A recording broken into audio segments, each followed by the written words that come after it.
Mankolo lase rakko konsitani mata aragal fingabu keseko fayina ko fanso dada ofati ko sabam ninjero edi ko mochu indendenne umna gargar sakim barbada Jesus ko ansetan ufkenne Eegumsisaanuuf baay'achuudhaan sakandiin keenya dhikkifattee daqiiqaa taate daqiiqaan immoo lakkaa'amtee sa'atii taate sa'atiin guyyaa ta'e guyyaan torban ta'e deebinee har'a wal agarree jirra osoo waaqayyo nun eegne ta'e guyyoota sa'atoota kana hundumaa keessatti fayyaa osoo inni nuuf hin kennine ta'e deebinee har'a waliin arginu ture isa nagaa nuuf kenne isa nu gargaare isa nu eege waaqayyo abbaa keenya gaarii goonee galateeffannaa bakka jirtan hundumatti daawwattoonni televiziyoonii chaanaalii Itoophiyaa sagantaa baa keessanii jalqabnee jirra nagaa waaqayyo isiniif haa baay'atu isiniin jenna egaa har'as deebinee obboleessa kiyya obbo Nugusee wajjin wal arginee jirra hundumti keessanuu akka sagalee isaatiin sagalee inni dabarsuun eebbifamaa turtan waaqayyo itti fayyadamee ergaa ajaa'ibsiisaa kan namoota jajjabeessan akka nuuf dabarsaa ture abdii guutuu qabna hundumti keessanuutti eebbifamtaniitu akkuma koo je'een abdii qabaanis sagantaa keenya guyyaa har'aa jalqabuudhaaf matoota keenya gadi qabannee waaqayyoon kadhanna isa waaqarra jiraattu dur kan turte har'as kan jirtu dabartis jiraachuudhaaf abuuf aangoo kan qabdu barri jireenya keetii eenyumaanuu kan hin daangoofne Waaqa Abrahaam, Waaqa Isihaaq, Waaqa Yaaqoob nuuf arra nuuf dadhaboota kanaafis Waaqa kan taate si galateeffannaa waan nu eegdeef waan nu gargaarteef guyyaa har'aa kana dabaltee waan nu kenniteef irra Waaqaaf lafaatti galanni siif haa ta'u.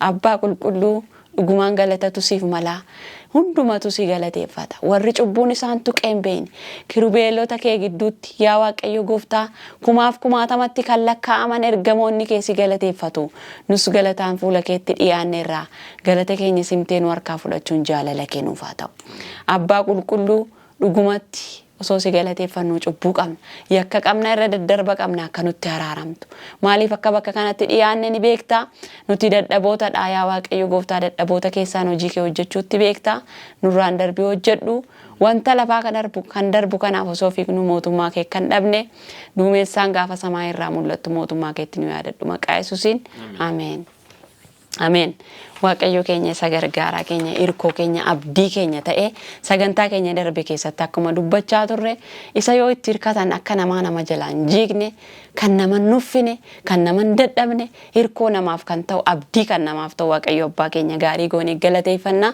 egaa sagantaa keenya guyyaa har'aa kanumaan jalqabnee jirra obboleessa keenya obbo Nugusuu hundumti keessanuu beektu waldaa Kaarraalloorraa tajaajila ajaa'ibaa tajaajila cimaa fakkeenya namaa kan ta'e maatiinsaa maatii biraaf fakkeenya kan ta'an nama baay'ee ajaa'ibsiisaa ta'e nama hojii waaqayyoo hojjechuudhaaf of kennu nama yeroo isaan qusanne akkuma sagantaa ba'aa keessanii irratti argitan osoo of hin qusatin yeroo isaa osoo hin qusatin lakkisaatii kanatti hojii maatii koof barbaachisu hojjechuun qaba osoo hin jedhin nu wajjin argamee torbanoota sadiif asitti nu wajjin deddeebi'uu isaatiif waaqayyoon baay'isnee galateeffannaa bakka dhugumaan bakka hunda keessanii bu'ee obboleessa keenya waaqayyo isaa eebbisu jechuun jaalladha waaqayyo guddaa isaa eebbisu jireenya isaa haa eebbisu maatii isaa eebbisu daa'imman isaaf kenne kan eebbaa isaaf haa godhu dhugumatti arra sagantaa inni arra wajjin qabaannuunis akka isin eebbifamtananis abdii guutuun qaba Wangeela keessaa eertuu tokko dubbifannee Qorontos isa lammaffaa boqonnaa 10 lakkoofsa 4 fi 5 dubbifanneeti gara sagantaa keenyaatti darbina jechuudha. Mi'i waraanaa keenya mi'a da'oo jajjabaa jigsuudhaaf waaqayyoof hojjechuu danda'uudha malee mi'a namni foonii ittiin hojjetu miti jedha.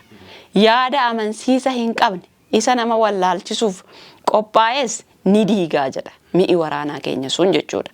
Lakkoofsa 5 irraa waanuma ogummaa waaqayyoo gufachiisuudhaaf dura dhaabatu hundumaa diignee yaada namoota Kiristoosiif abboomsisuudhaaf ni boojinaa jedha. Waan ajaa'ibaati. Waan baay'ee ajaa'ibsiisaadha. Mi'i keenya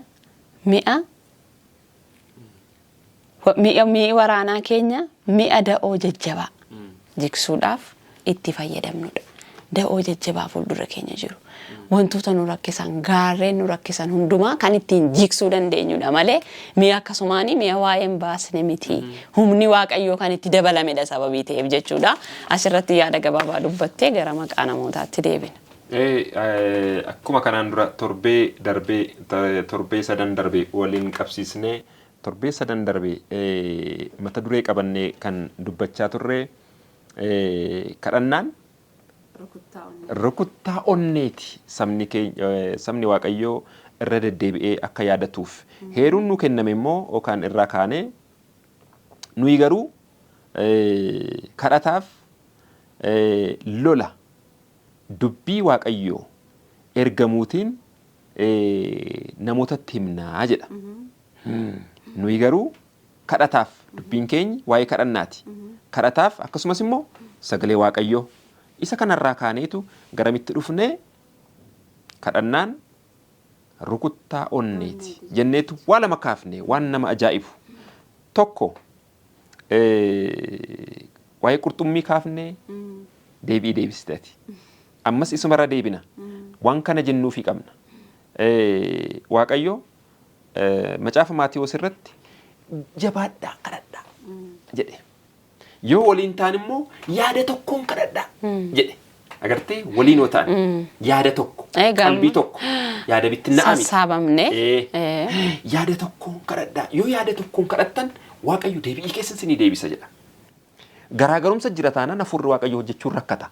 Isa kanaaf yaada tokko qalbii tokko tin waaqayyoon kadhadhaa. Duukaa buutonni waaqayyoo yaada tokkoof qalbii tokkoon kadhachaa turani. Guyyaa 10 waaqayyo samaayii yeroo ture. Achi booddee hafuurri qulqulluu gaafa guyyaa 50ffaa dhufeetu isaan irra qubate. Hojii dinqisiisaa hojjetani. Nama dhukkubsate kaasaa turani. Wangeelli inni duraan ciisee ture ka'ee deemuu jalqabe. Waa'ee kanaaf kan kana fakkaatu. Akkasumas immoo sin yaadachiisuudhaaf torbee sadan darbe kana jalatti waaqayyotti abdatani. Inni guddaan nama gammachiisu isa kana. Namoonni biyya lafaarraa aangoo isaaniitti abdatu jennee kaafnee turre. Beekumsa isaaniitti abdatu. Ijoollee isaaniitti abdatu. Qarshii isaaniitti abdatu. Meeshaa hidhatanitti abdatu. Mana isaaniitti abdatu. Kan si ajaa'ibu asumaan wanta akka dubbachuun barbaada. Namoonni qabeenya qaban gaariidha qabeenya qabaachuun. Inni jalqabaa dallaa ofitti dalleessu. Akkas jedhaman. Dallaa ofitti ijaaru. Dallaa ofitti ijaaru. Dallaan sun immoo ijaarameetu baddaan isaarra immoo shiboo qaba. Shiboon sun immoo korreentiitu keessa darba. Ifti sun immoo nama qabata. Tokko jedhi. Sanarra darbeeyo saroonni kunoo biyya Jarmanii dhufan tokko agartee taate gurguddoo. Shepherd jedhamu afaan Faranjii. Ati hin argine saroonni gurguddoon jiru biyya Jarmanii dhufu. Har'a doolaarii guddaatiin bitamu kan si ajaa'ibu. Doolaarii 40,000 waan akkasiitiin bitamu. Qaaliidha. Baay'ee qaalii. Saroonni sun foon nyaatu. Ilaali egaa dallaan dheeraa konkiriitiin kan hojjetame. Isa irratti immoo shiboo. Shiboo sana irratti immoo elektirikii. Asoo dabartuu sareen Jarman warri foon nyaatan gurguddoo 2-3 mana keessa kaa'u. Isa irratti namni baay'ee gibbii sana eeguu danda'u. Ispeeshaalii backgroundiin isaa militarii kan ta'e barbaadamee qacarama. Isarraa manni isaan itti galanoo kunoo cabsuu kan hin dandeenye hattuun jedhameetu. Achi yoo ciisanii maaltu jira beektaas jala boraatii jala qawweeti. Meeshaa waraanaatu jira. Meeshaa waraanaatu jira. Ajaa'iba. Sanarratti abdatu hundumaafuu waan kaasuu barbaanne isa kana. Sirriidha. Sun abdiin ta'u duuni achuma galtee fudhattee baati. Ni fudhatti. Bakka golaan seenne hin qabdu. Nuun fudhattee baati. Warri waaqayyoon abdatan garuu warri waaqayyoon abdatan abdii isaanii waaqayyoon warri godhatan kana hunda ofitti marsanii miti kan jiran. Waaqayyoon adaraa yoo jedhan waaqayyo maal jedha? Waaqayyoon warri sodaatanii jiraatan ergamoonni waaqayyoo maal ta'u jedha? Itti marsaniitu eeguu jedha. Ergamoota waaqayyoon nu eegaa barri. Sirriidha dhugaa. Baala silxaanii maaltu eega? Nama miti? Nama. Ayyee kunuunoo eenyutu nu eega. Ergamoota Hamma waaqayyo. bakka garaagarumsa qabnu argite. Baay'ee. Nama ajaa'ibu. Sirriitti. Hamma kanatti nu jaalata, hamma kanatti nu kabaja waaqayyo. Ergamoonni waaqayyo nama waaqayyoon sodaatan itti marsaniitu eegu jedha. Sirriidha. Suni haala duree qaba. Warra kadhannaatti ciman, warra waaqayyoon jaalatan, warra waaqayyoof abboomaman.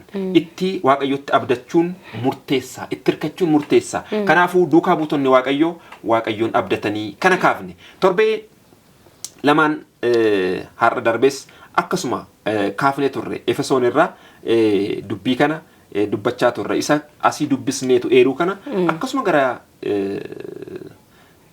duukaa buutota waaqayyootti as deebisne kadhannaatti maal ta'a jedha? Kaa dammaqaa jedha. Yeroo ciisamu miti. Yeroo ciisamu miti. Barri kun bara dhumaati. Bara hirriibaa fuura keessaa itti ka'uu qabu. Hirriibaa fuura keessa sabni waaqayyoo ka'ee yeroo kadhannaatti cimudha. Isa kana qabannee gara ergamoota waaqayyoo yookaan duukaa buutota waaqayyootti deemne. Kanaaf dadhabaa ta'uu isaanii inni jalqabaa dadhabaa ta'uu isaanii baranii humna waaqayyoo gaafatan. Hir'ina qabaachuu isaanii argani. Hir'ina isaanii immoo waaqayyoo humna godhee kenne. Hafuura waaqayyoo gaafatanii. Hafuurri waaqayyoo baay'inaan dhufee laphee isaanii booji'e. Achi booddee sodaa tokko malee hojii waaqayyoo hojjetanii waaqayyoon kabachiisanii hamma du'aatti deemanii. Du'an sodaanne. Ibiddan sodaanne. Bineensa sodaanne. Nagastaatota bara sana turan hin sodaanne. Wangeelaaf dhugaa dubbachaa turan. Kana kan godhe inni jalqabaa kadhannaatti cimuu isaanii. Inni lammaffaa hafuurri qulqulluu isaaniif dhufe. Waaqayyo gaafa samaayitti ol ba'u hafuuraan isin ergaa jedhe. Akkuma inni dubbate immoo ergeef. Har'as sabni waaqayyoo hafuura kee isa qulqulluu nuuf ergi jennee yoo kadhannaatti cimne waaqayyo hafuura isaa nuu kenna. Hafuura isaa yoo nuu kenne immoo hojii isaa hojjenna. Nuyis qulqullummaatiin jiraanna. Cubburaa fagaanna. Biyya lafaa ni jibbina.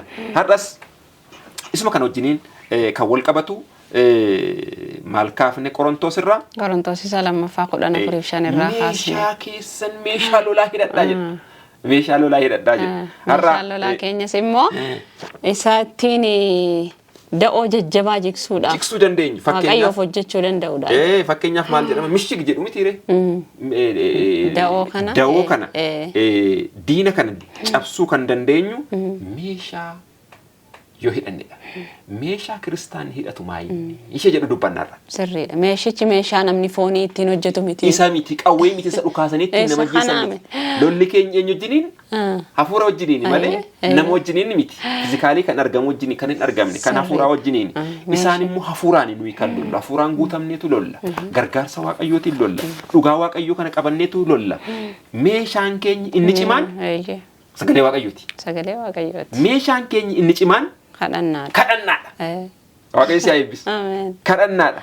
Namoonni kadhannaatti ciman meeshaa isaanii cimsataniiru. Hidhannoo isaanii cimsataniiru. Ejjennoo isaanii cimsataniiru. Namoonni laafanii jiran immoo akkasuma hidhannoon isaanii hiikameera jechuudha. Fakkeenyaaf adda waraanaa leenjifamee loltuun tokko leenjifamee qawwee itti kennanii deemii lolii jedhamee qawwee isaa achi kaayee yoo ciise maal ta'a? Ni booji'ama yookaan inni du'a. Itti dhufanii akkasuma. Nuyi maal jenneerra saba waaqayyooti. Sabni waaqayyoo loltuu waaqayyooti. Yeroo hundumaa dammaqaas ta'uu qaba. Dammaqnee hidhannoo kana hidhachuun nurra jiraata. Qulqullummaa qabaachuun nurra jiraata. Kadhannaa qabaachuun nurra jiraata. Sagalee waaqayyoo yeroo hundumaa sana nama dammaqsu. Sagalee waaqayyoo akkuma jettu isa damma caaluu kana diinaaf ibidda kan ta'u nuuf gammachuu kan ta'e nuuf guddina kan ta'u diina keenya immoo kan rukutee naafessu sagalee waaqayyoo kana yeroo hundumaa sabni waaqayyoo maal gochuu qaba? Ganamaa galgala dubbifachuu qaba. Kana kompromooziin goonu nu. Homaa laaffisneen dubbannu, cimsinee dubbanna.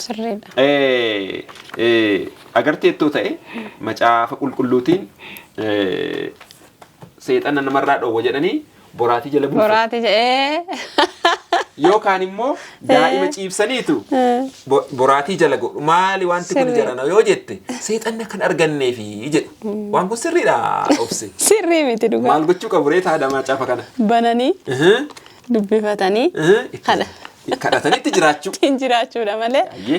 Isa kana malee kuni hammannee yoo rafne boraafannee yoo rafne uumaa tokko faayidaa. Waan humbuusu. Waaqayyo yeroo hundumaa dhugaa kana maal godhaa jedhee nyaadhaa. Nyaadhaan on jedhee. Dubbifadhaa. Dhugaa kanatti jiraadhaa jedhe. Namoonni dhugaa kana dubbifatan, namoonni dhugaa kanatti jiraatan har'as injifannoo qabu. Sirriidha. Har'as fuulduratti deemu. Har'as waaqayyoon kabachiisu. Har'as akkuma Kaalebiif Iyyaasuu darbaniitu biyya isaanii galu. Sirriidha. Namoonni hin dubbifanne immoo namoonni kadhannaatti hin cimne har'as ni mo'amu. Biyya lafaarratti hafu akkuma uummata Israa'el. Yaa saba waaqayyo. Har'as daballee daddaballee kan jennu kadhannaan furtuu hundumaati. Furtuu rakkina keenyaati. Rakkinni keenya nuuf furamuu kan qabu. Dadhabinarraa gara ciminaatti ce'uu kan dandeenyu. Dhukkubarraa fayyina argachuu kan dandeenyu yoo kadhanne duwwaadha. Yoo kadhannee jenne waaqayyo nun dhoowwatu. Sirriidha. Nuu kenna. Nuuf kenna. Harka isaa nuu diriirsee nuu kenna. Harka guutuu nuu kenna. Waaqayyoon sassatu lubbuu isaa nuu kenna. Namiti obsee. Dhugaa. Waan nuyi osoo mararsiifatin. Kadhadhaa hin argattu jedhe waaqayyo. Kuni waadaa waaqayyooti. Waadaa nuu galeera.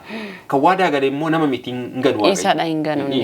Kanaaf xiqqaa guddaan jennuun dargaggeessa dargaggeettiin jennuun kadhannaatti cimaa barri kun bara hamtuudha. Gooftaa Yesuus dhufaatiinsaa jala ga'eera. Samaayii galuuf of qopheessu keessumattuu immoo kadhannaa fi sagalee waaqayyooti yoo cimne bara dhumaa kanarratti hafuurri qulqulluu yookaan bokkaan inni duubarra dhufu kun laphee keenya nu booji'a humna arganna. Kanaaf humna argachuuf kadhannaan murteessaadha. Meeshaa lolaa kana immoo hidhachuun nu barbaachisa.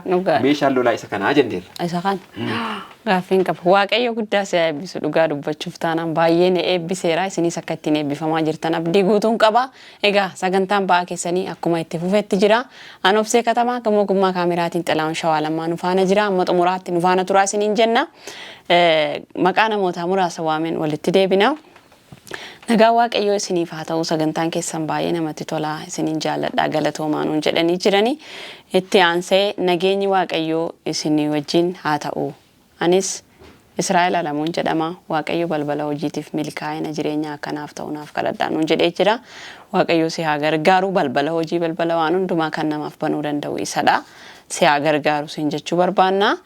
Ani maqaan koo Milkeessaa Gabayyuun jedhama. Godina Wallagga Lixaa Gimbii irraayi. Maatii koofis anaafis waaqayyoon naaf kadhadhaa. Barnoota koo baranan xumuraa waaqayyoo akkan qormaata koo gidduu kana galuufis naaf kadhadhaa nuun jedhee jira. Waaqayyo si haa gargaaruttiin jenna. Obboleessi keenya booda kadhataa waan nuuf godhuuf nu faana turi. Maqaan koo Shumaa Amansaan jedhama. Godina Wallagga Bahaa irraa natti fakkaata. Aanaa ganda waa baraa irraayi Adventistii guyyaa torbaffaa irraa nuuf bilbilee adaraa anas waaqayyoon naaf kadhadhaa isin hordofaan jira baay'ee na dhukkubaa nuun jedhee jira. Dhibee nama hundumaatti kan nama fayyisu waaqayyoodha. Akkuma obboleessi keenya dubbachaa ture isatti hirkachuu isa abdachuu isa amanachuu qabna. Abdiin keenya yeroo hundumaa isarra yoo ta'e waan dhabnu hin qabnu jechuudha. Daawwataan keenya inni kan bira jiraataa godina Shawaa Lixaa aanaa Baakkoo Tibbeetii maqaan koo Sisaay Sabbooqaan jedhama. Sagantaan ba'aa keessanii baay'ee natti toleera. Aniif maatiin koo qormaata hama keessa waan jirruuf ba'aa keenya nu gargaartanii fuula isa hundumaa danda'utti nuuf dhiyeessaa nuun jedhee jira. Maqaan sagantaa keenya sagantaa ba'aa keessaniiti. Ba'aa walii keenya fuunee fannoo Kiristoos jala sagantaa itti waliif keenyu jechuudha.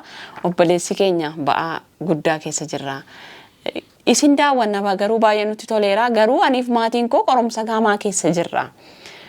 Waaqayyoon nuuf kadhadhaa. Ba'aa keenya immoo nu gargaaraati fuula isa hundumaa danda'u jala fuuldura nuuf kaa'aa nuun jedhee jira. Inni hundumaa danda'u eenyudha?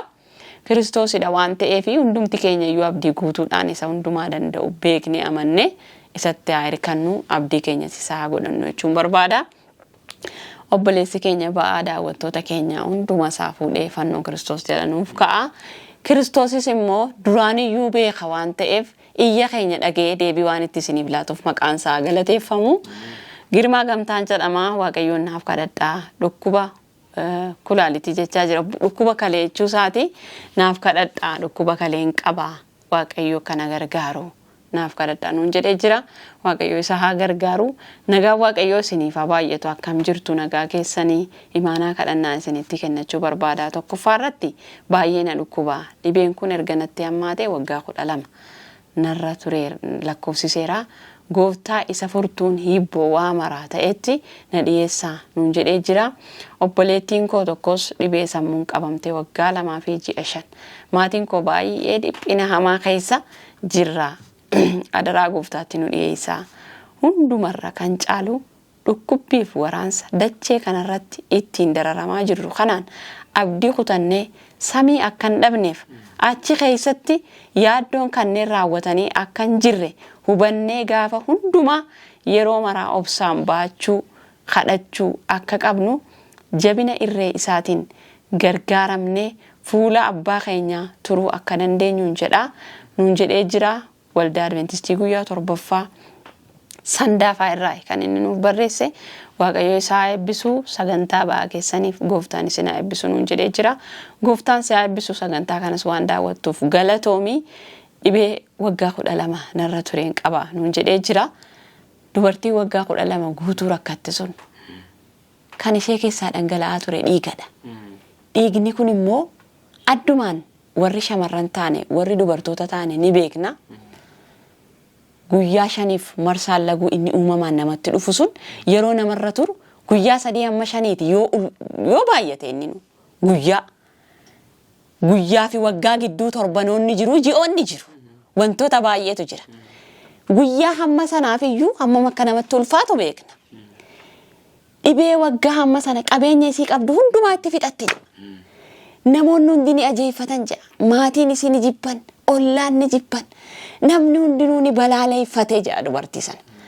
Kan isiin ittiin fayyite garuu isa waggaa hamma sana ishee rakkisaa ture amantii ishee sakandii muraasa keessatti ishee fayyise.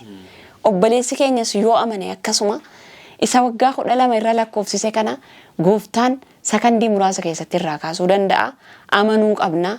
Waaqayyoon abdachuu qabna. Akkuma obboleessi keenya nutti dubbachaa ture torban 2 darban hundumaa isarratti hirkachuu qabna.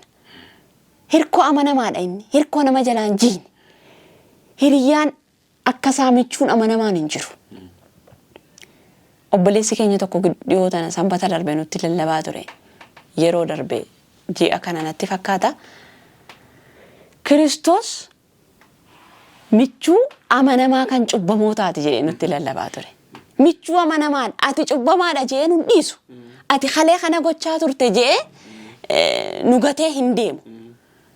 Namni hiriyyaa nama hattuu ta'e tokko hiriyyaa isaan godhatu jedhee nutti dubbachaa ture obboleessi keenya. Dhugaadha. Amma fakkeenyaaf yoo nama hattuu wajjin deeme inni lakki biroo akka isaa hattuun ta'a yoon gorsees nan dhaga'u waan ta'eef jennee irraa deemuu kan dandeenya. Kiristoos garuu ati balleessaa akkasii balleessitaa ati anaan kalee nagantee arra si dhiisee sin barbaadu nuun hin jedhu. Cubbuu keenya wajjin ba'aa keenya wajjin rakkina keenya wajjin nu danda'a. Obboleessi keenya rakkina isaa hundumaa isa obboleettiin isaa ittiin waggaa 2 fi ji'a 5 dhiphattuufis dhibee sammuu fayyisuu kan danda'u Waaqayyoodha waan ta'eef isarratti hirkadhaa. Mana isaa keessa jirtu waan ta'eef jabaadhaa isiniin jechuun barbaada. Iddoon isin jirtan iddoo filatamaadha. Iddoo amanamaa. Iddoo dhugaan amansiisaan keessa jiru. Dhugaan kun akkuma dubbachaa turre, akkuma obboleessi keenyas duratti dubbachaa ture, dhugaa amansiisaa nuuf kenneera. Raajii bareedaan as keessa jira. Mul'anni gaariin as keessa jira. Ifni as keessa jira. Waaqayyo ifa isaa samaa irraa nuuf ergeera waan ta'eef nuti immoo simannee ittiin jiraachuu qabna. Dubbifannee, kadhannee ittiin haa jiraannu sagalee isaatiin. Kana hundumarraa kan caalu immoo jee obboleessi keenya. Bakka rakkinni kun hundi hin jirre. Bakka waggaa hanga kanaan cinqameen hin jirre. Bakka dhibeen hin jirre. Raawwatee wanti kun hundumtinuu bakka hin jirre samaa eegaluu akka dandeenyuuf nuuf kadhadhaa nuun jedhe. Waaqayyo isaa gargaaru. Sagalee Waaqayyoos maal nuun jedha? Duraan dursitanii mootummaa Waaqayyoo barbaada. Inni kaan itti isiniif dabalamaa nuun jedheera waan ta'eef obboleessi keenya waan gaariidha. Abdiin isaa hawwiin isaa waan baay'ee gaariidha. Mana maatii kanaa Waaqayyo fayyina isaatiin akka dhaquuf ni kadhattaa fi sagantaa kanarratti qofa miti mana keetittis fayyina isaatiin sagalee fayyisuu isaa mana sanitti akka ergu akkuma naa'u ilma mootichaa sagalee tokkoon naa fayyisi jee gaafa inni kadhatu fayyiseef sana sagaleen Kiristoos tokkitti mana sana akka dheetuuf amantii guutuudhaan abdii guutuudhaan Waaqayyootti ni dhiyeessinaaf hundumti keenya iyyuu daawwattoonni keenyaas warra sagantaa ba'aa keessan irratti kadhata qaban jettanii akka kadhattaniif adaraan isiniin jedha. Waaqayyo hunduma keenya iyyuu nu haa gargaaru. Inni itti aanu immoo gaaffiidha. Inni itti aanu gaaffiidha. Sagantaa keenya torbee qabaannu keessatti gaaffiin dhibameen beeku. Gaaffiin jiraachuun baay'ee bareedaadha.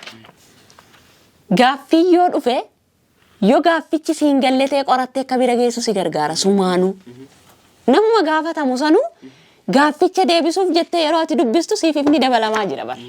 Gaaffii nama saniitiif cinqamtee dubbista siif garuu ifatu siif dabalamaa jira jechuudha.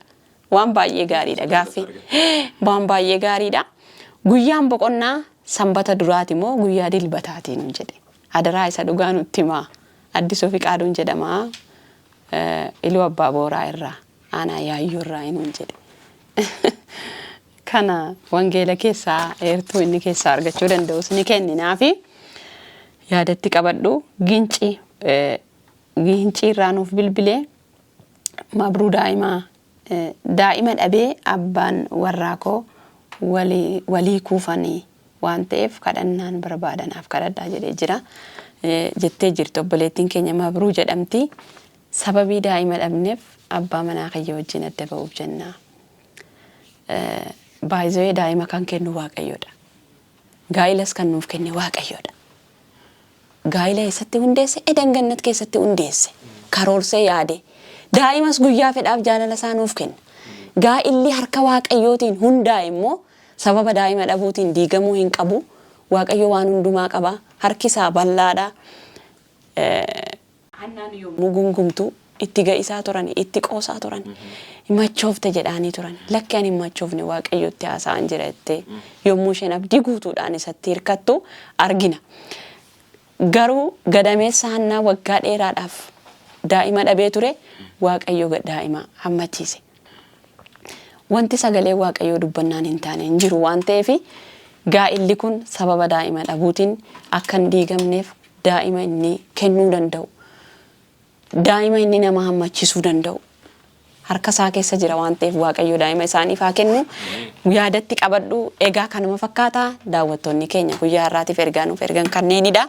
Maqaa Waaqayyoo haa galateeffamu. Yeroo qabaanne hundumaaf Waaqayyoon ni galateeffannaa. Yaada qabdu nuuf qooddeetu kallattumaan gara kadhannaa keenyaatti adeemna. Warri kaan kadhannaa warra barbaadanidha. Kadhannaa warra nu gaafatanii kadhannaatiin deebisna. Waaqayyo hundumaa akka danda'u lapheen keenya amanuu qaba. Kan amaneef hin ta'a. Isuma kana ammas jala murree irra deebinee kan dubbannu kan amaneef hin ta'a. Kan kadhateef Waaqayyo kadhannaa san deebisa. Kuni waadaa Waaqayyooti. Kadhadhaa. Isiniif kennamaan hin jira. Kanuma khalaas. Hundumtuu of ilaaluu qaba. Namni jireenya isaa evalueetii gochuu qaba. Yeroon kana kaasu nama Waaqayyoo nama guddaa Waaqayyoon kan kabaje eenyuun yaadadha Daani'eel guyyaatti si'a meeqa kadhata jedha? Si'a 3 kadhata. Tarii dhaggeeffattoota keenya si'a 3 kadhannaa laata? Moo kadhannaa narraa haa ba'u galgala nagaan nu buushite nagaan nu ooshi isa warra keenya durii nagaan nu buushite nagaan nu ooshite moo nagaan nu buushi? Yaa isa bishaan kana uumtee dabar. Moo soomii qabna laata dhuunfaatti agartee namoonni dhufaa gaafatanii.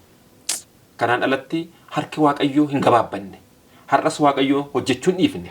Har'as Waaqayyoo nuuf gadduun dhiisne. Nuuf gaddaa saba isaaf hin gaddaa eegumsa addaa nuuf godheera. Har'as dhukkuma yaatiin yoo nuyi rakkannu Waaqayyoon hin gammachiisu. Namni afaan guunnee kan dubbannu namni Waaqayyoo yoo dhiphate rakkatu Waaqayyoon hin gammadu. Dhugaadha. Rakkinaaf dhiphinni kun kan nutti dhufe immoo sababa cubbuuti. Sababa cubbuu keenyaaf yoo rakkinni illee nutti dhufe Waaqayyo garaa nuu laafee immoo nurraa kaasa. Sirriidha. Isa kanaaf amananii Waaqayyoon kadhachuun kan keenya. Bara kana wanti hamtuun godhamaa jirtu namni luba bira deema. Ofii isaan kadhatu obse. Garuu naa kadhadhu jedheetu dhaqa. Bilbilee fa'aa kadhachiifata. Naa kadhadhu jedhe. Maaliif hin kadhatu inni hin jedhaan yeroo hundumaa. Agartee na gargaaraa waan tokko. Ofii harka isaa maratee taa'eetu naa kadhadhu waa biraa. Kanaaf daawwattoonni keenyi soomiif sagadatti jabaadhaa. Gargaarsa naa kadhadhaa jechuun waan gaarii. Inni gaarii. Waan gaarii. Garuu ofii taa'anii. Harka maradhee taa'ee. Nuguseen qofa. Halkan sa'aatii 8 sa'aatii 9tti tikkeettii muraa namni dhaqeetu. Maaliif? Yoo inni naa kadhate. Niin fayya. Niin fayya. Inni nama addaati yoo jedhan immoo. Agartee nama addaa miti. Innis Waaqayyoon ageessifata yoo ta'e inni kunis Waaqayyoo irraa dhalate Waaqayyotu uume Waaqayyo saba isaa hunda. Gatii dhiiga isaati hundumtuu. Gatii dhiiga isaati. Isa kanaaf kadhannaatti cimaa har'umaatii warri nu dhageessan har'umaa onneeffadhaatii ka'a har'umaa qabne soomiif sagadaan kadhachuun qaba. Kadhannaatiin rakkoon kun irraa cabdi jedhee namni keenya yoo amane obse dhuguma ni fayyina. Dhuguma rakkoon keenya furmaata argatti. Yoo kanan ta'in garuu ba'aa baannee jaluma ciifna taanaan rakkoon irratti cimaa deemti. Isa kana kadhannaa waa'ee dhukkubaa kulaalitii nutti maniru. Qormaanni adda addaan duratti baay'ateera jedhanii kan nutti manis jiru. Nu kadhadhaa jedhaniiru waa'ee barumsaa 12 qoramaa gatiin dadhabbii koo Waaqayyoo gaarii godhee naaf haa deebisu na kadhadhaa jedheera. Waa'ee hojii jedhaniiru. Isa kana walitti qabnee Waaqa fuulduratti dhiyeessina. Nuyi Waaqa fuulduratti saba kana dhiyeessuudha. Deebi'ii kan kennu Waaqayyoodha. Amanuun immoo kan abbaati. Samaayii galuuf Waaqayyo achiin akka nu ga'uuf rakkina kana keessa akka dabarru rakkinni kun akka nuun hambisne jedhaniiru baay'ee gaariidha. Isa kana dabarree daqiiqaa muraasaaf namni waa'ee dhimma sanbataa nu gaafate kun sanbanni dilbata moo qidaame? Akkasii gaaffiisa. Macaafni qulqulluu maal jedhaa jennu nuyi? Nuguseen maal jedhaa yookaan obseen maal jechuudha? Macaafni qulqulluu maal jedha? Isa immoo eessa dhaqneetu ilaalla? Banneetu ilaalla. Banuudha. Namni dhaggeeffattan hundi keessan banaa. Macaafa keessan banaa. Macaafa nuyi asii dubbannu duwwaa miti. Macaafa nuyi asii dubbisnu duwwaa ta'uu hin taane kan keessan banaati ilaala. Iddoo isaa hin dubbisna. Iddoo biraatti maal jedhameeti himamaa? Warra luboota yoo ta'an malee macaafa kana harkaan qabachuun hin danda'amu jedhe. Akkas jira jedhanii afaan Amaariffaatiin maal jedhu? Wusxuun laqeessinoo jedhe. Keessa isaa garagalchee dubbisuu kan danda'u eesii qofa. Isinoo yoo hammaattee dhufte boraa as jala godhaa.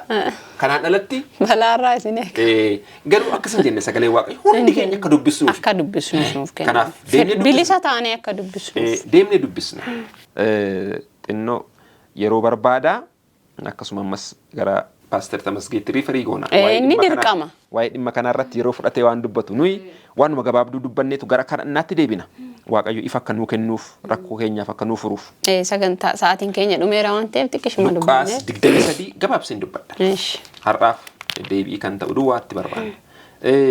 Akkuma kanaan dura dubbachuu yaalle Gooftaa Yesuus guyyaa 3 boolla keessa ture gaafa guyyaa 3ffaa du'a moo'ee ka'ee jenne. Yoom ka'e?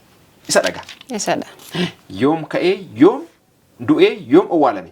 Kan du'ee, kan fannifame jimaata. Macaafni qulqulluu akkas jedha. Jimaata maal ta'e? Fannifamee jedha. 54 irra nu dubbisime. Luqaas 54. 23. 54 irraa akkana jedha. 53 irraa lamarraa ka'u. Namni kun Pilaaxoos bira dhaqee reeffa Yesuus kadhatee jedha. Isas 53 irraa fannoo irraa gad buusee wayyaa quncee talbaa irraa dha'ameen kafanee awwaala garaa dhagaa keessatti tolfamee takka namni itti hin awwaalamin keessa kaa'ee jedha. Achumatti qabi obsi. Guyyaa himeeraam? Himne. Maal ta'e? Os bira deeme reeffa isaa gaafate gadi buusee fannoorraa iddoo takkayyuu namni owwaalameen turretti deemee kaa'e yookaan reeffa isaa owwaalee jedha. Jimaataa ta'uu qidaamee dubbataa? Hin dubbanne. Itti aanee kan jiru mi'a dhaggeeffannu masqalbii. Guyyaa sanattis jedha. Sanbanni itti lixuuf waan tureef. Baay'ee maaltu itti lixuuf jedha? Sanbanni itti lixuufi. Fuuldura jira jechuudha sanbanni. Dhufuufi. Amma maal keessa jirra jechuudha karaa bira? Jimaata galgala. Sanbanni itti lixuuf. Ayyee jimaata arganne amma sanbata argachuuf jenna. Namoonni ni qophaa'u turanii jedha. Maaliif qophaa'u? Boruuf qophaa'u. Boru maalidha jechuudha? Sanbata. Sanbata.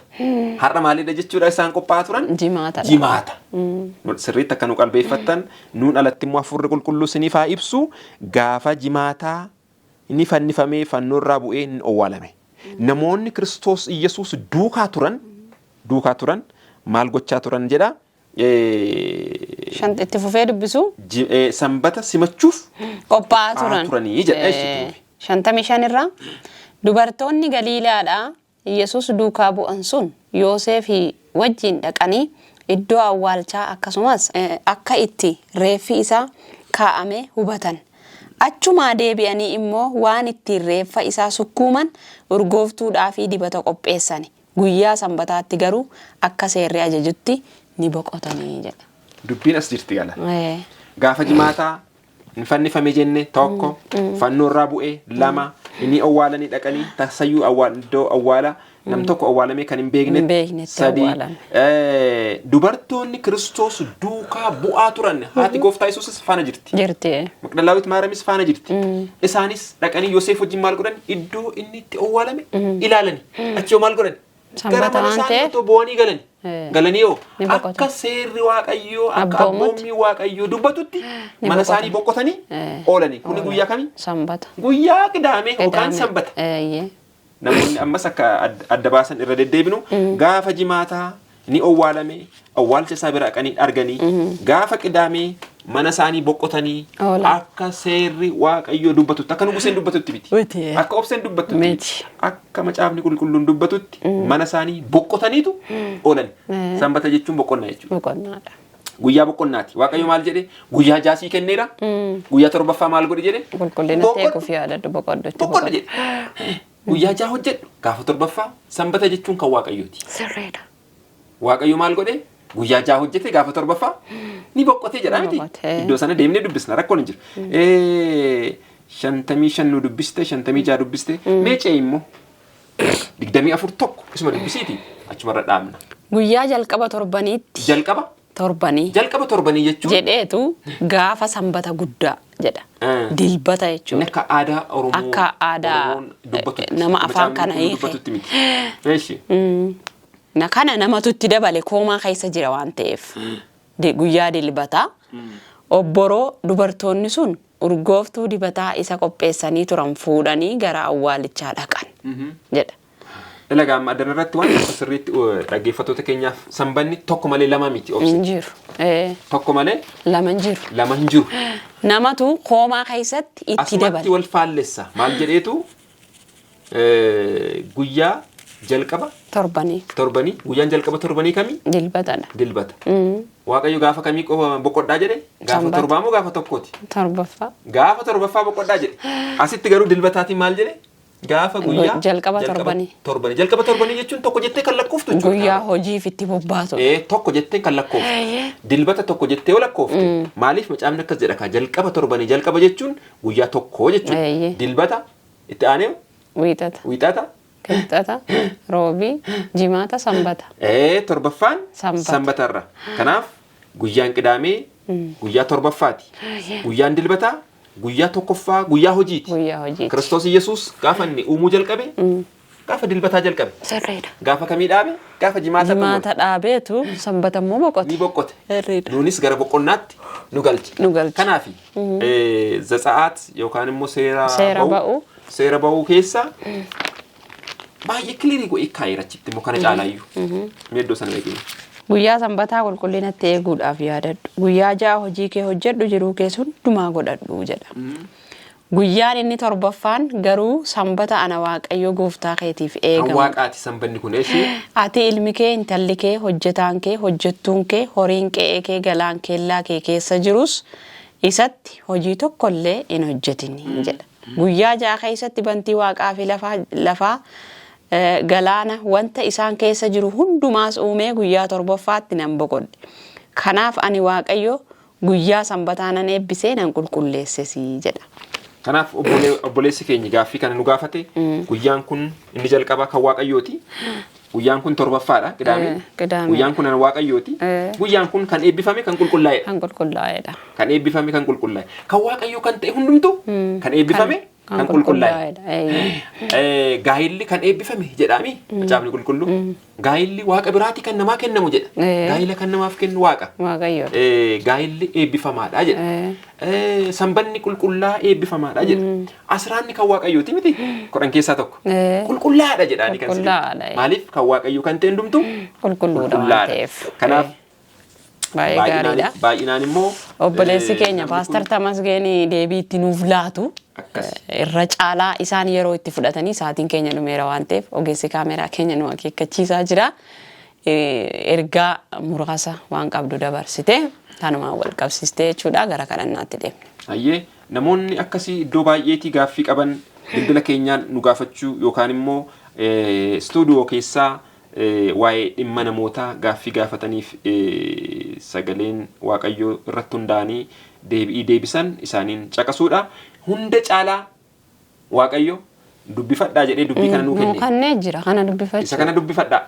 Har'a raajonni sobdoota raajii sobdoonni maal jedhaniiru dhugaa waaqayyoo kana jallisaniitu isa jallinaa barsiisaa jiru. Sagalee waaqayyoo akkas jedha obse. Ittiin dabaliin jedhee kaa'e. Irraa isin hir'isi.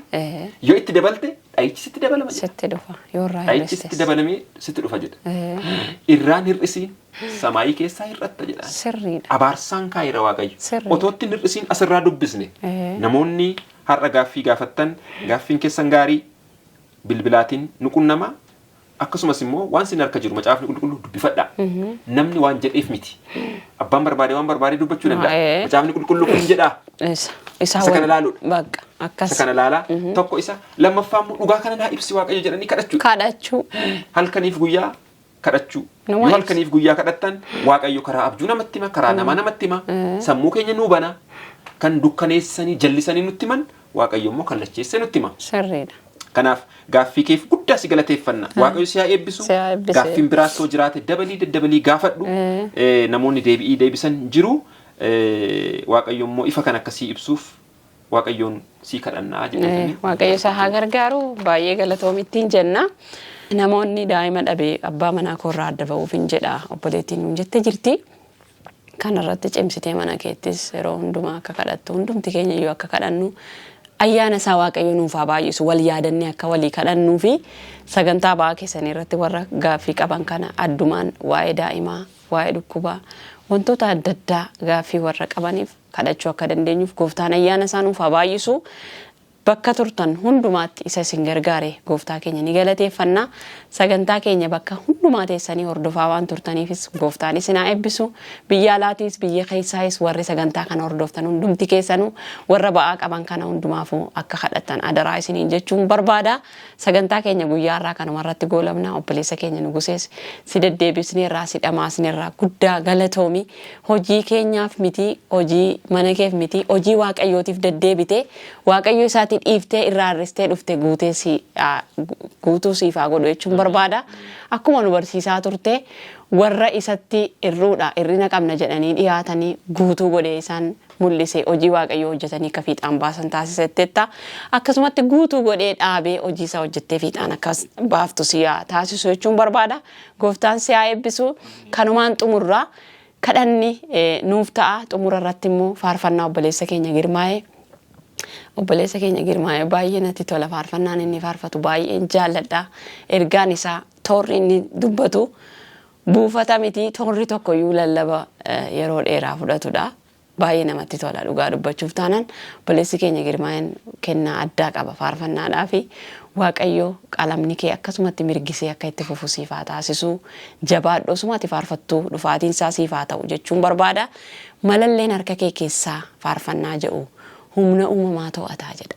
Marki waaqayyo waan hin to'anne hin qabu. Dhaqee dhumarratti waan baay'ee natti tolu hojiin kee ajaa'ibaa jedha. Dhalootaan raajeffatamaa. Balli hundumtuu furtuu tokkoon siif banamaa. Madaan harka keetiin yaalames godaannisni isaa hin mul'atu jedha. Dhugaa dubbachuuf taanaan wanti inni dubbatu faarfannaa isaa keessatti waan ajaa'ibaati. Isa ifa kana sii kenne ifa dabalataa akkasii dabaluuf waaqayyo abbaa kee si haa gargaaru maqaan isaa galateeffamu jechuun barbaada. Obboleessa keenya Girmaa'een eebbifamii maatiin kee manni kee kan eebbaa haa ta'u. Ulfina waaqayyoof akkanumatti dhaabadhu. Obboleessa keenya Nugusoo wajjin kadhannaa godhannee faarfannaadhaanis eebbifamaa. Hanguma xumuraatti immoo nu waliin waan turtaniif galatooma. Ani Obsee Katamaan ture. Obboleessi keenya Xilaawun Shawaa Lammaa nu waliin ture gama ogummaa kaameraatiin dadhabeera nuffeera osoo hin jedhin hojii waaqayyoo hojjechuudhaaf kan nu faana ture isadha. Gooftaan bara jireenya isaa guutuu isaa eebbisu. Obboleessi keenya Nuguseenis akkuma asitti hir'istee dhuftee nuuf hojjette irruu duubattee hafe guddumaa gooftaan siif haa guutu. Ijoollee kee mana kee haadha manaa kee isin haa eebbisu jechuun barbaada. Manni kee mana eebbaa mana ulfinni waaqayyoo keessaa mul'atu siif haa ta'u. Gooftaan si haa eebbisu. Galatoomi gama kiyyaan nagayatti torban nagayaa isiniif haa ta'u. Gara kadhannaatti adeemna. Horaa bulaa. Ameen.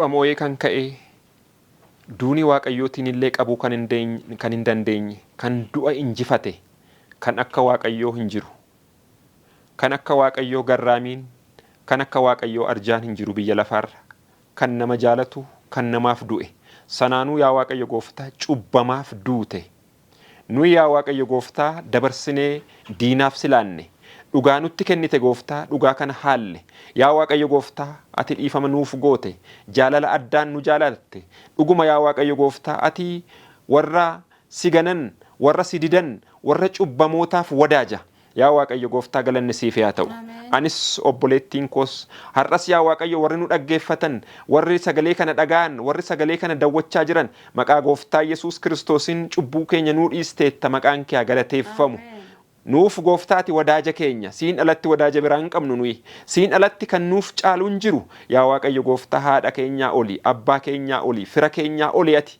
hundumaa oli maqaan kee ulfaatu gochaa kee hundaaf ulfaadhu gargaarsa nu gargaarteef ulfaadhu jaalala nu jaalatteef Yesuus ulfaadhu siin qabnaa sitti hirkanne ulfaadhu siin qabnaa si abdanne nama abdachiif ta'ati galanni siif haa ta'u nama ceesista galanni siif haa ta'u yaa Waaq dhukkubarraa nama fayyista galanni siif haa ta'u diina gooftaa Yesuus nuuf injifatte galanni siif haa ta'u hidhaa keenya nurraa hiikte galanni siif haa ta'u diina keenya hiite galanni siif haa ta'u oollee bulle yaa Waaqsitu nu miidhagse galanni siif haa ta'u dhugaa kee nu barsiiste karaa kee nu agarsiiste yaa Waaqayyo gooftaa abdii nuuf galte Kiristoos Yesuus guddisnee onnee keenya guutuu galata siif dhiyeessina maqaan kee bara baraan haa ulfaatu yaa Waaqayyo gooftaa warra daa'ima hin qabnu daa'ima barbaanna sababa daa'ima dhabneef immoo gaa'illi keenyi diigamuufi warra jedhan Kiristoos Yesuus ati iyya isaanii dhageesse iyya koo dhageesse fuula kee duratti dhiyeessineerra yaa Waaqayyo gooftaa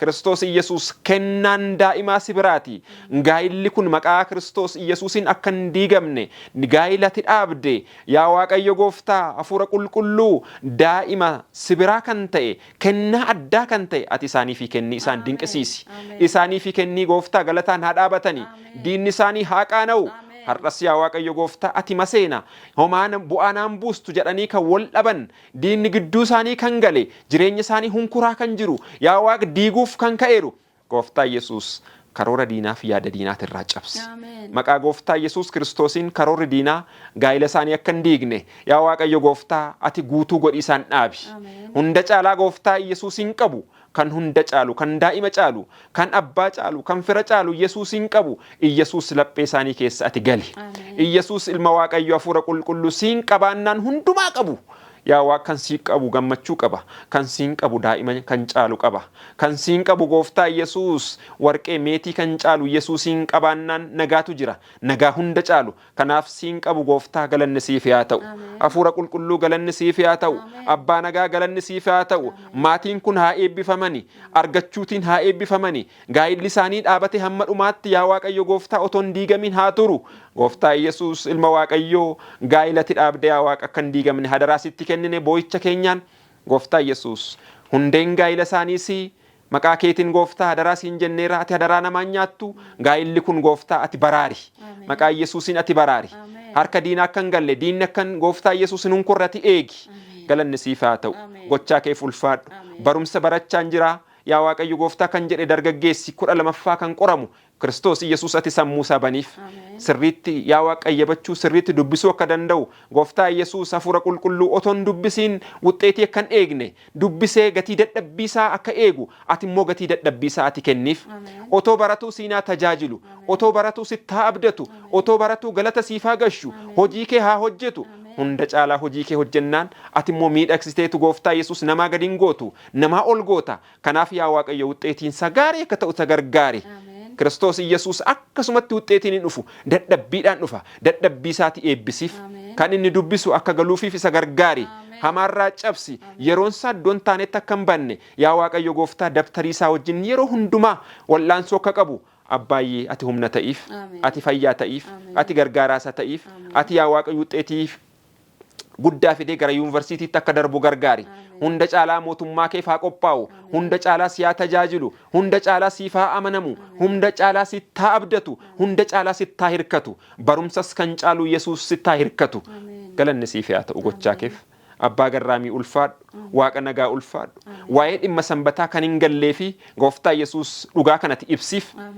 dhugaan kun maqaa Yesuus Kiristoosiin nama nu gaafate nu yaa Waaqayyo gooftaa namaaf dhugaa kana ibsuuf dandeettii hin qabnu beekumsas hin qabnu Dakka mazmurtoonni yaa Waaqayyo barattoonni gooftaa Yesuus Kiristoos akkas jedhani edaa hir'uu qabna edaa wallaalota beekumsa nu barbaachisa jedhani unis wallaalota beekumsa hin qabnu beekaan beekaa caalu Yesuus yaa Waaqayyo gooftaa sanbanni kee kun gooftaa dhugaadha dhugaan kun immoo abboommii Waaqayyo keessaa tokko sanbanni guyyaa qidaamee jedhama caafni qulqulluu kanaaf gooftaa Yesuus koo abbaa nagaa guyyaan dilbataa guyyaa tokkoffaa guyyaa hojiiti kun immoo akka ifuu fi hafuura kee qulqulluutiin ati ibsiif macaafa isaa dubbifachuu akka danda'u isa gargaari Kiristoos Yesuus dhugaa kana immoo sirriitti akka hubachuu danda'u nama walqunnamuu danda'u gooftaa walqunnamee gaaffiif deebi'iidhaan dhugaan kun akka isaa fi iftu yaa Waaqa dhugaa kee ati ibsiif dhugaa kan namaa ibsu Yesuus ati ibsiif dhugaan akka namaa galu kan nama gargaara hafuura qulqulluuti kan sammuu namaa banu ati sammuu isaa baniif galanni siif haa ta'u gochaa keef gargaarsa keef galanni si haa ta'u Yesuus ilma Waaqayyoo maatiin keenya qormaataan hunkuramaa jirra warra jedhan yaa Waaqayyo gooftaa rakkina gidiraa keessa jirra kan jedhan yaa Waaqa bakkorraa kan nu bilbilan maatii kana gooftaa kan ijaareesi qormaan itti baay'atus qormaata kana keessatti gooftaa gargaaraa isaanii taatee akka dhaabattu jaalala kee haa ta'u isaanis sittaa abdatani sittaa hirkatani nageenyi sibiraati gooftaa nageenyi namni namaan kennu nageenyi gabaatiin bitamu gooftaa nageenyi hundeen nageenyaa Yesuus yaa Waaqati gola isaanii gali ati mana isaanii keessa ta'i kan isaan hunkuru diinarraa cabsi maqaa Kiristoos Yesuusin diinarraa cabsi hafuura kee qulqulluu isaanii fi ergamoonni kee gooftaa isaanitti marsanii haa eegani yaa Waaqayyo gooftaa nageenyi isaanii guutuu haa ta'u har'a kan hir'ate rakkatan yaa Waaqa qormaata keessa kan galan yaa Waaqayyo gooftaa qormaata keessaatti isaan baasi abbaa nagaa gargaarsa kee samaa irraa ergiif humna adda ta'e ati ergiif yaa Waaqayyo gooftaa kiyyoo seexanni kaayee kiyyoo seexanaa kanarraa ati ceesisi Kiristoos Yesuus hunda caalaa mootummaa kee kadhaaluu dandeenyu yaa Waaqati humna nuuf kenni kadhannaatti nu cimsi hafuura kee qulqulluu nuuf ergi biyya lafaa irratti gooftaa akka nafne nu gargaari yaa Waaqayyo gooftaa kan kalee dhukkubsatan ati fayyina isaanii fi ta'i dhibee adda addaatiin kan qabaman gooftaa ati fayyina ta'iif dhugumaa obboleettiin koo akka dubbatte mootummaan Waaqayyoo samaayiin duun hin jiru rakkinaaf gidiraan hin jiru achimmoo galuuf gooftaa kaayyoon keenya inni cimaan isa ati achiin nu gahi sabni kee biyya lafaa irratti akka nafne gooftaa ati humna nuuf ta'i hafuura kee qulqulluun nu guuti sagalee kee yeroo hundumaa akka dubbifannu nu gargaari maqaan kee haa galateeffamu gochaa keef ulfaadhu waan nu dhageesseef ulfaadhu waan fayyisteef ulfaadhu deebi'ii waan nu taateef ulfaadhu kan dhabaniif waan laatteef ulfaadhu kan hojii dhabeef gooftaa hojii kennite ulfaadhu karra hojii banteefi ulfaadhu isa barumsa barbaadeefis hin barsiista ulfaadhu kan si tajaajiluu barbaadeefis gooftaan tajaajilta ulfaadhu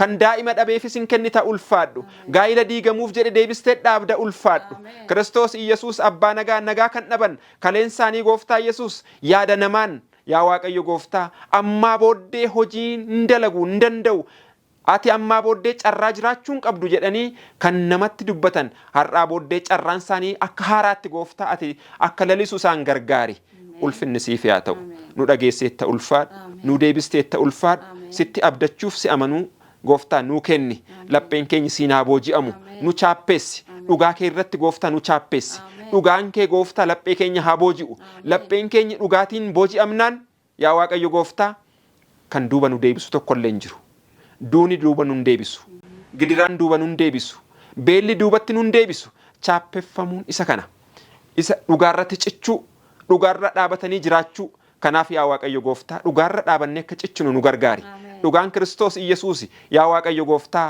hafuura qulqulluu siin qabanne amma dhumaatti jiraannu nagaa adda ta'etti nuuf ergi guyyaa keenya nu eebbisi hafuura kee qulqulluu nuuf ergi diina nuuf qophaa'eeru maatii keenya irraa cabsi galanni siif haa ta'u maqaa Yesuusiif jedhiiti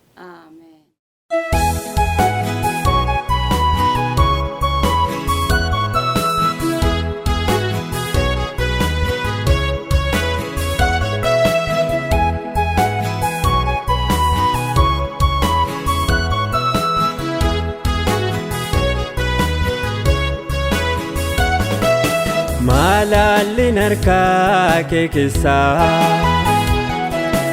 Humna uumamaa to'ata yerootti waan haaraa gootu maaltu shakkisi komata gaara Qarmeloos irratti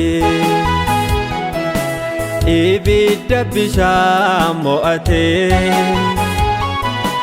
ataala mijeessinaani leenci nama firoonfate waraansa baay'ee miidhamne fakkaannus nama abaarsa qormaata keessatti argina harka isaa gargaarsa utuudhuma sitti yannu turuun kee garuu madhaafi callisuun keeyyuu deebiidhaas ni gawaan hundumaafi.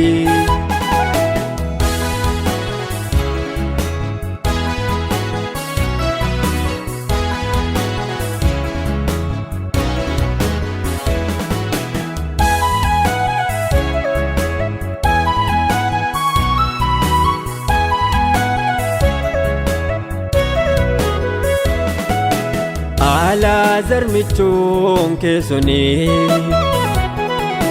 yeroo du'uudhaaf wargame callisuun geggeessiteetta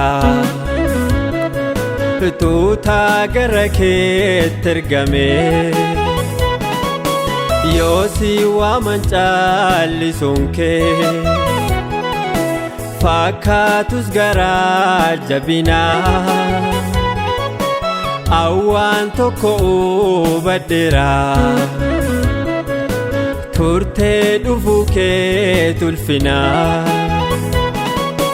waraansa baay'ee miidhamne fakkaannus nama abaarsa qormaata keessatti argina harka isaa gargaarsa utuudhuma sitti yannu turuun kee garuu madhaafi callisuun keeyyuu deebiidhaas ni gawaan hundumaafi.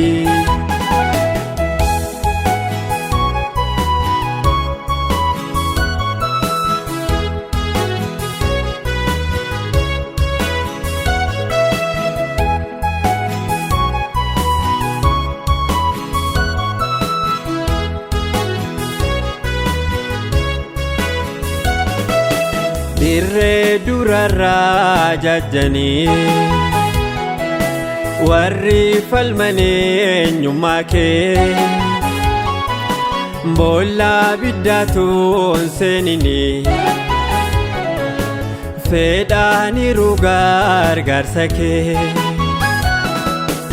ati garuu yeroo sanatti daftee deebii laachuu dhiftee ibiddaan bashannansiisa namoota ajaa'ibsiiftee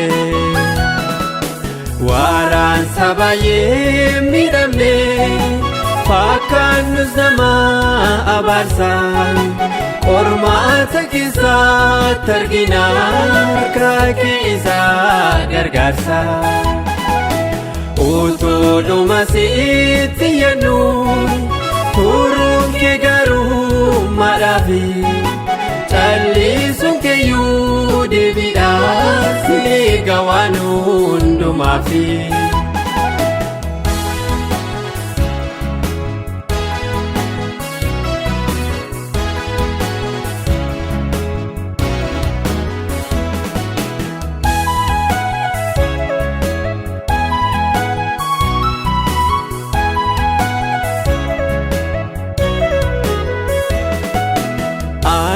Malakee bareera